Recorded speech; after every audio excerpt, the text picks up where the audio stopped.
Hey everyone, and welcome back to the channel. As the leaves start to turn and the air gets a little crisper, we all know what's just around the corner: Halloween. It's a time filled with costumes, candy, and spooky decorations. For many, it's a beloved tradition, a night of fun and make-believe. But have you ever stopped to think about where these traditions come from? Or why, for a significant number of people, Halloween is a holiday they choose not to celebrate? Today we're going to dive deep into this topic. We'll explore the historical roots of Halloween, discuss some of the modern concerns people have, and look at some positive, alternative ways families choose to spend this time of year. My goal isn't to tell you what to believe, but to open up a conversation and offer a different perspective you might not have considered before. So, grab a warm drink, get comfortable, and let's explore this together. To really understand the conversation around Halloween, we have to go back in time, way back over 2,000 years, to the ancient Celtic festival of Samhain. Samhain, pronounced Samhain, was celebrated on November 1st and marked the end of the harvest season and the beginning of winter, the darker half of the year. The Celts believed that on the night before Samhain, October 31st, the boundary between the world of the living and the world of the spirits became blurred. They thought that the ghosts of the departed could return to Earth, which was both a comforting and a frightening idea. To ward off mischievous or harmful spirits, people would light massive bonfires and wear costumes often made of animal heads and skins to disguise themselves. They would also leave out food and drink as offerings to appease the spirits and their ancestors. This ancient festival, with its focus on spirits, costumes, and the changing of seasons, laid the foundational groundwork for what would eventually evolve into the Halloween we know today. So how did an ancient Celtic festival transform into the Halloween we see celebrated across the world? The shift began in the 8th century when Pope Gregory III moved All Saints' Day, a day to honor saints and martyrs, from May to November 1st, the evening before it became known as All Hallows' Eve, which later got shortened to Halloween. This was a deliberate effort to blend the existing pagan traditions with Christian observances, a common practice at the time. As Christianity spread, these traditions merged. Over the centuries, local folk customs were added to the mix. In some regions, people would go souling, where the poor would go door to door, offering prayers for the dead in exchange for soul cakes.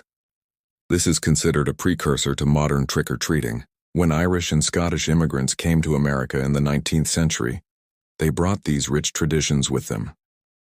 In the New World, these customs blended with American Indian and other European traditions, slowly evolving into a more community-based, secular holiday focused on parties, costumes, and neighborhood get-togethers.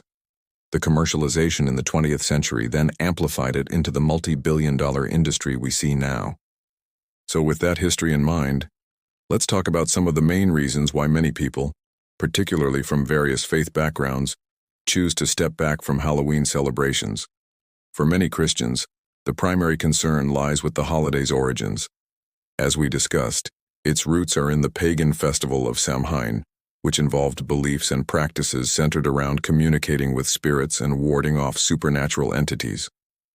From a biblical perspective, these practices are often viewed as being at odds with their faith, which cautions against involvement in spiritualism or anything associated with the occult. They see the modern celebration, even with its fun and playful exterior, as still being connected to these spiritual roots. The emphasis on ghouls, witches, and other dark imagery can feel like it glorifies things that their faith teaches them to avoid. For these individuals, it's not about judging others who celebrate.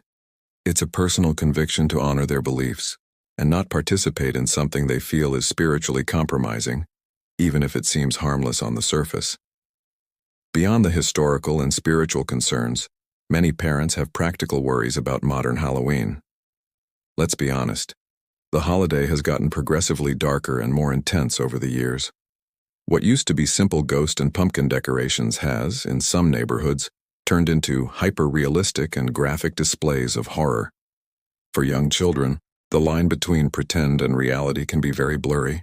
Exposure to intensely scary images, haunted houses, or horror movie characters can cause genuine anxiety, nightmares, and lasting fears.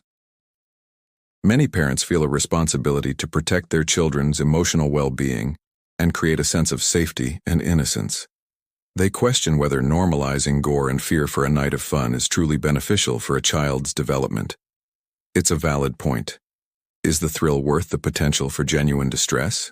This concern leads many families to opt out or to create their own, less frightening versions of the holiday, focusing on the fun of dressing up without the scary elements. Another significant aspect that gives people pause is the sheer commercialism of it all. Halloween is a massive industry. From the moment the back-to-school supplies are cleared out, stores are flooded with aisles upon aisles of costumes, decorations, and candy.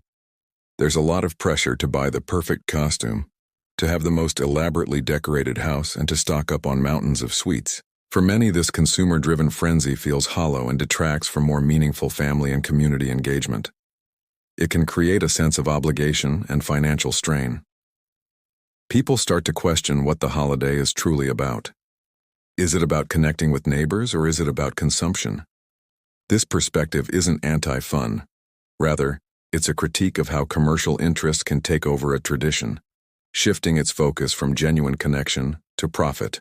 For those who value simplicity, minimalism, or are concerned about environmental waste from single-use decorations and costumes, the commercial nature of Halloween is a major reason to reconsider their participation. So, if a family decides not to participate in traditional Halloween, what do they do instead? The answer is a lot. Opting out of Halloween doesn't mean locking the doors and turning off all the lights. In fact, for many, it's an opportunity to create new, positive, and meaningful traditions. Many churches and community centers host harvest festivals or fall festivals on or around October 31st. These events are fantastic alternatives. They often feature games, bouncy houses, live music, and lots of food. Kids can still dress up, but the theme is usually positive, like Bible characters, historical figures, or their favorite animals, rather than scary. It's all the fun of a community gathering without the elements that make some families uncomfortable. These festivals focus on celebrating the autumn season, community, and gratitude, creating a safe and joyful environment for everyone. It's about replacing one tradition with another that aligns better with a family's values. Beyond community festivals, many families use the evening of October 31st as a special night for connection and fun right at home. It's a chance to create their own unique traditions. This could be a family game night, complete with board games, card games, and lots of laughter. It could be a themed movie night, where everyone gets in their pajamas, makes popcorn, and watches a favorite family-friendly film. Some families have a special dinner, maybe making pizzas from scratch or baking fall-themed desserts together. The idea is to make the evening intentional and memorable. It transforms the night from one of avoidance into one of proactive celebration, a celebration of family. By creating these personal rituals, parents show their children that not following the crowd doesn't mean missing out. Instead, it means creating something special and unique to their own family, strengthening their bonds in the process. Another wonderful alternative that's gaining popularity is using the time and resources that would have been spent on Halloween to focus on gratitude and giving back. This reframes the entire season. Instead of thinking about what they can get, like candy, the focus shifts to what they can give. Families might spend the evening writing thank you notes to community helpers like firefighters or teachers. They might put together care packages for a local shelter, or visit an elderly neighbor with a home-baked treat. Some families use it as an opportunity to do a reverse trick-or-treat, going door to door to collect canned goods for a food bank. This approach teaches powerful lessons about empathy, service, and the importance of community care. It channels the energy of the season into acts of kindness, creating positive memories and making a tangible difference in the lives of others. It's a beautiful way to counter the commercialism and scariness with something truly meaningful and uplifting. Ultimately, the decision of whether or not to celebrate Halloween is a personal one for every family. There is no single right or wrong answer. For millions, it remains a cherished night of fun, creativity, and community spirit. The joy of seeing children's faces light up as they trick-or-treat is undeniable. For others, the holiday's historical roots, spiritual implications, or modern-day intensity are valid reasons to choose a different path. The purpose of this conversation isn't to create division, but to foster understanding. It's about respecting that different people, based on their values, beliefs, and experiences, will make different choices. The beauty of a diverse society is that there's room for all kinds of traditions.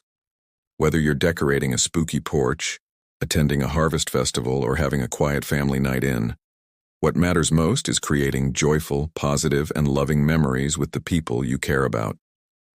Thank you so much for joining me today for this thoughtful discussion. I hope it gave you some interesting new perspectives to consider. I'd love to hear your thoughts in the comments below. What are your family's traditions around this time of year? Let's keep the conversation respectful and open-minded. If you found this video helpful or interesting, please give it a thumbs up and consider subscribing to the channel for more content like this. Your support means the world and helps us continue to create these videos. Stay safe, be kind, and I'll see you in the next one.